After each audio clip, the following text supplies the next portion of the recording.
Hello guys, welcome back to Best Ecom Answers. This is part 2 of what is shorting a stock. In the first part of this video, I went ahead and explained what is shorting a stock, the processes that are involved, and also the steps that you would have to follow with your broker in order for you to be able to short the stock. So the first part of this video gives you like a general understanding of what shorting a stock is. In the second part of this video, I go further into explaining what are the risks that are involved and when you are shorting a stock, and also what strategies that you can use in order to mitigate those risks. So if you're new to this channel and this is the first video that you're watching, I will be adding the first one in the description below, and I would encourage you also to go ahead and subscribe and hit the notification button so that every time I post a video, so that you could be notified. If you haven't done so already and you've been watching my videos, please go ahead and subscribe and like this video so that you could help this channel grow and reach other people so that I could assist them more. So let's get into it. Part 2 of what is shorting a stock. Although shorting a stock gives you the opportunity to make money, there is also a higher level of risk that is involved with trading that stock. So, for example, let's look at this. If you're longing the stock, meaning that you're buying low to sell high, if you predict prices going up, you buy here, and unfortunately the price started to go down, you would only be liable to lose the amount that you had invested. So if you put $100 here, $100, and then the price went down, you can only lose the value of that $100. So let's say that the value of that stock went all the way down to zero. You would only lose the value of that $100. Now, when it comes to shorting, that risk is exponential. So what do I mean by that? When you're trading that stock and the price you predicted was set to go down, right? But rather than following that path, for some reason, whatever it might be, the price goes up. Now, because you are shorting that stock, the value that you can lose or owe to your broker is exponential. So if you had bought 100 shares hoping that the value would go down, the value of it can go exponentially. So it can keep going up until the point where your broker will have to do what's called a margin call. Well, where they will call you up and say, hey, you have to put some money into your account to make up for the difference in price. So as an example of what that might look like, so if you have 100 shares, you had your hypothesis and you say, okay, I'm going to go ahead and buy 100 shares of this stock because I can predict that it's going to go down and I will make money off of it. Now let's say that for your prediction, you said I'm looking to make $3 a share.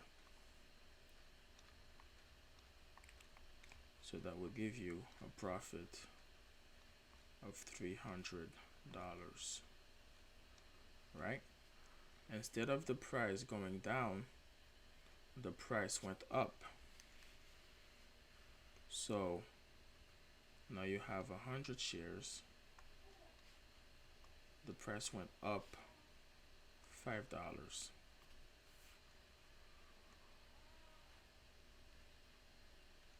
$5.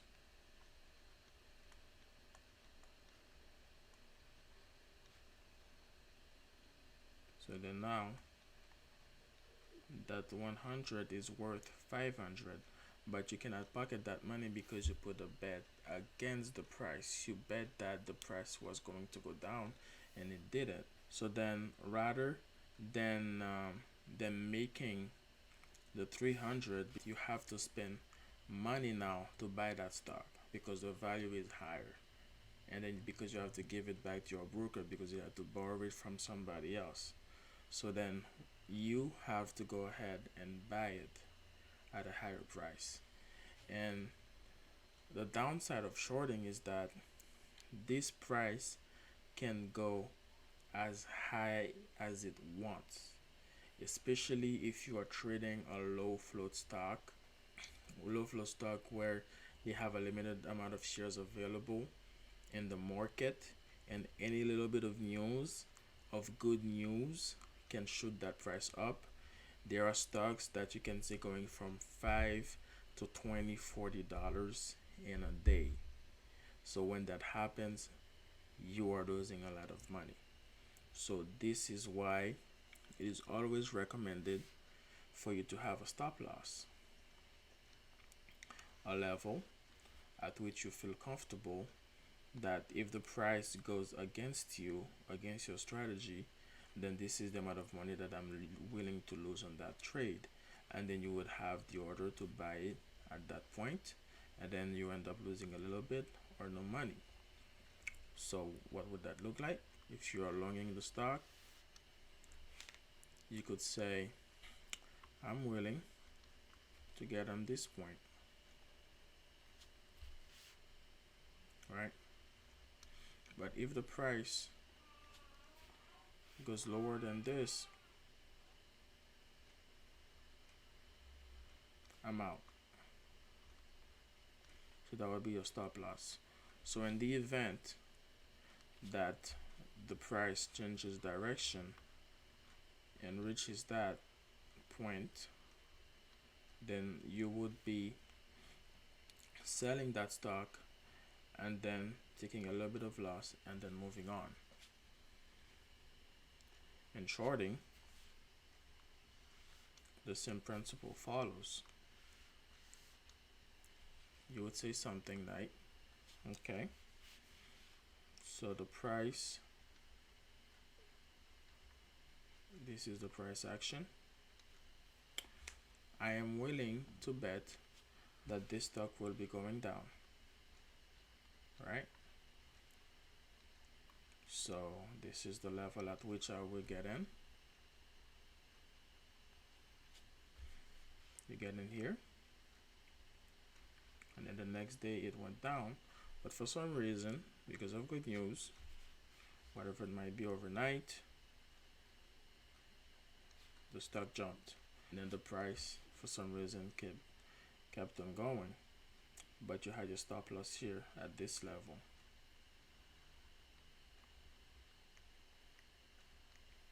So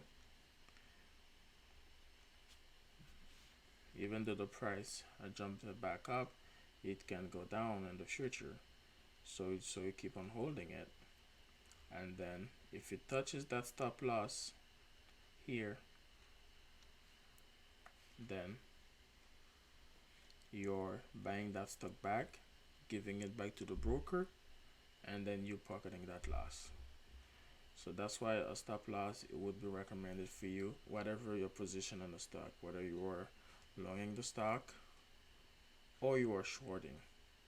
Some people trade without it, but me, I just feel comfortable knowing that it's in there. So going forward with this strategy, you might be asking yourself then, what are some factors that can cause a price to go down? It varies. It can be like in the stock cycle, you know. If you are looking at a stock, and some stock, they move like that if they are trading within a channel, you know. So if it was going down and then it started going up, so you see that this is a level of resistance that's been respected in the past, then you can make the hypothesis that most likely that stock is going to go down again. And then you say, okay, then I'm going to place my short order here, and then I will try and take my profit at this level or a little bit higher if you don't want to risk it.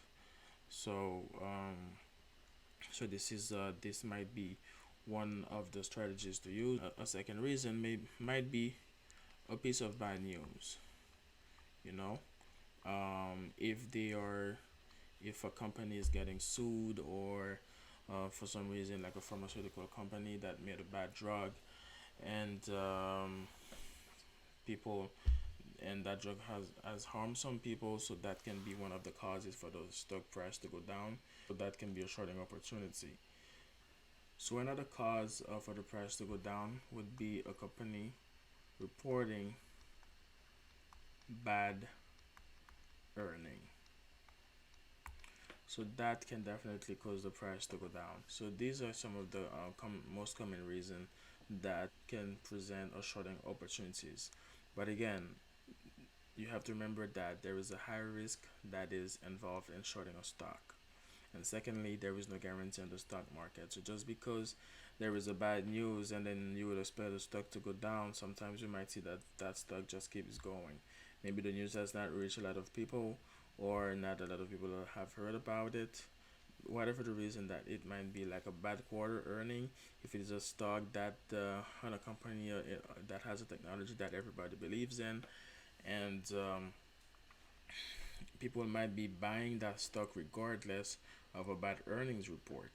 So just because you see it happening like that, that does not give you a guarantee. In the stock market, there is no guarantee. The best you can do is just make a good hypothesis, and then if the trade does not go in the direction that you want, you just get out of it and move on to the next trade. So this is all I had for you today on how to short a stock. And please, I would ask you to go ahead and click on the like button for this video, and also subscribe to this channel and hit the bell button so you can receive every video that I post. It was a pleasure to talk to you today, and I will see you on the next video.